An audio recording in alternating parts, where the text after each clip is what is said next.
Hey guys, welcome back to World of Tanks. I'm driving my T-29 today, American Tier 7 heavy tank. One of the best tanks in the game in my opinion. Absolutely love this thing. And today we've got an encounter battle on Prokhorovka. I quite like this map, for the encounter battles anyway. I mean, there's not much flexibility in what goes on it. But I have to say, I have noticed this big problem. It's getting a lot more common for some reason. People going to the island. As in, too many people going to the island. It's normally bad tactics like this they don't prolong for great periods of time. It's normally people start to pick up, oh, okay, this is just complete fail. But we've got 6 tanks? 1, 2, 3, 4, 5, 6, yeah. Got 6 tanks going to the island and it's just, it's almost half the team are all going to sit back there.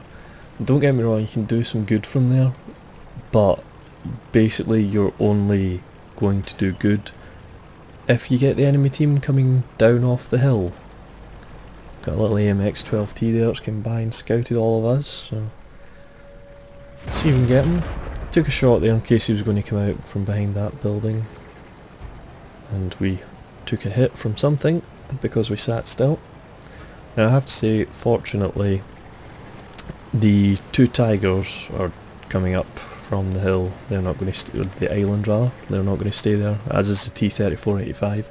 So that's not so bad. We do have a T-21 for some unknown reason sitting back there. You're a light tank. Why? Just why? Ugh. Anyway, it's not so much a bad position now. Got a Jag Panther here, and we've got the Tiger coming up the other side of us. So I'm a bit more comfortable here in case a big horde of their tanks come over the top of the hill. This thing, there's no reason to push up the hill. I mean, we can stick our nose up and spot stuff, but there's no immediate threat. I'll talk a bit about that later. So we've got the Tiger there. I'm just going to back up so I can shoot the guys over by the cap or in the cap. It's hard to tell from the minimap because the cap circle is much bigger than what it is on the minimap. Good thing about this is they're dealing with our tanks from multiple angles. So that's why it's nice to get fire from their flanks pouring down onto them. We've got a Tiger P heading up into the cap as well, so we're just going to head over to a position where we can get him. And we managed to track him. So that's good. We'll stick our nose in this bush, see if we can pick him up again. And now it's at this point, for some reason, the Tiger and the Jag Panther with me went up the hill. And as you can see in the minimap, there is a lot of enemy tanks coming up their side of the hill. Now, whilst I'm fine here just firing away at this Tiger P, I mean, I've got his flank, there's no reason not to. I just want to talk about when you should advance up the hill from this position. And it's really kind of straightforward. The only good the enemy team can do from the hill is if they are managing to sit along the edge or wherever and just lay fire down into your tanks, like in the cap around this area.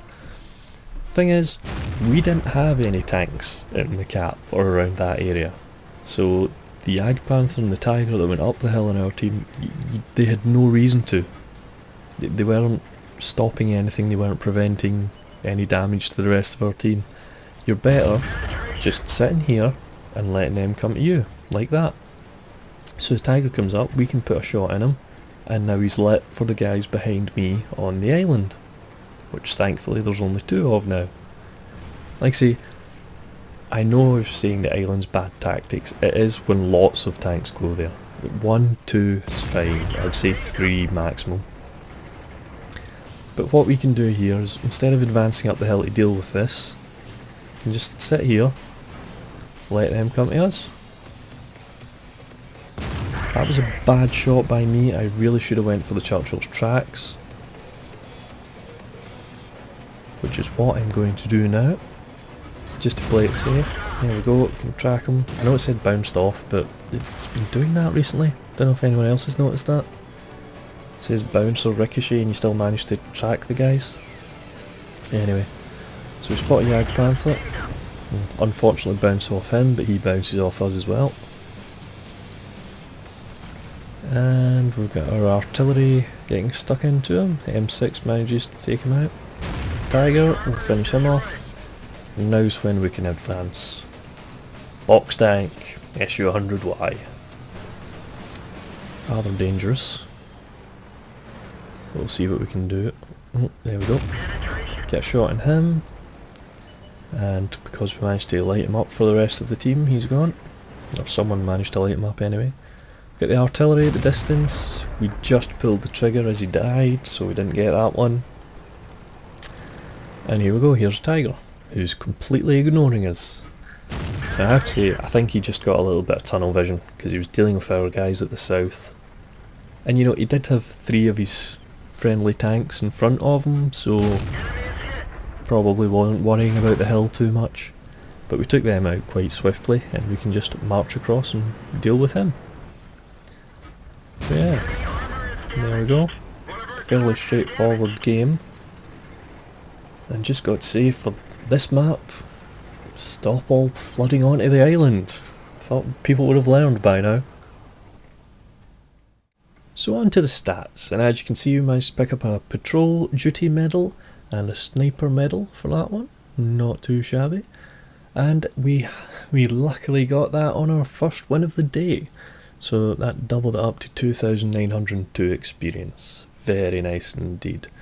And as you can see, our base XP for that was 1,451. Very nice game, very good game. And we've done 3,000 damage. Not too shabby. Look at the more detailed stats. And as you can see, we also got 2,800 spotted damage as well. Which is very nice. Lots of damage done and lots of helping out our team in that game. So that led to our 1,451 XP. And we walk away with 21,000 credits profit. Very nice. I have to say, if you're wondering what sort of heavy tanks to go for, a lot of people say the Russian tanks are quite easy to play. And that's true. But I always have to recommend the T29. It really is just one of the best tanks in the game. As long as you learn how to play it, which is basically stay hull down, which means just keep your hull hidden from the enemy, just show them your turret and you'll be fine. Your turret can take hits all day long and you can just deal out hits back. Fantastic tank, go get one. Anyway guys, I thank you for watching. Feel free to like, comment and subscribe for more stuff, and I will catch you in the next one.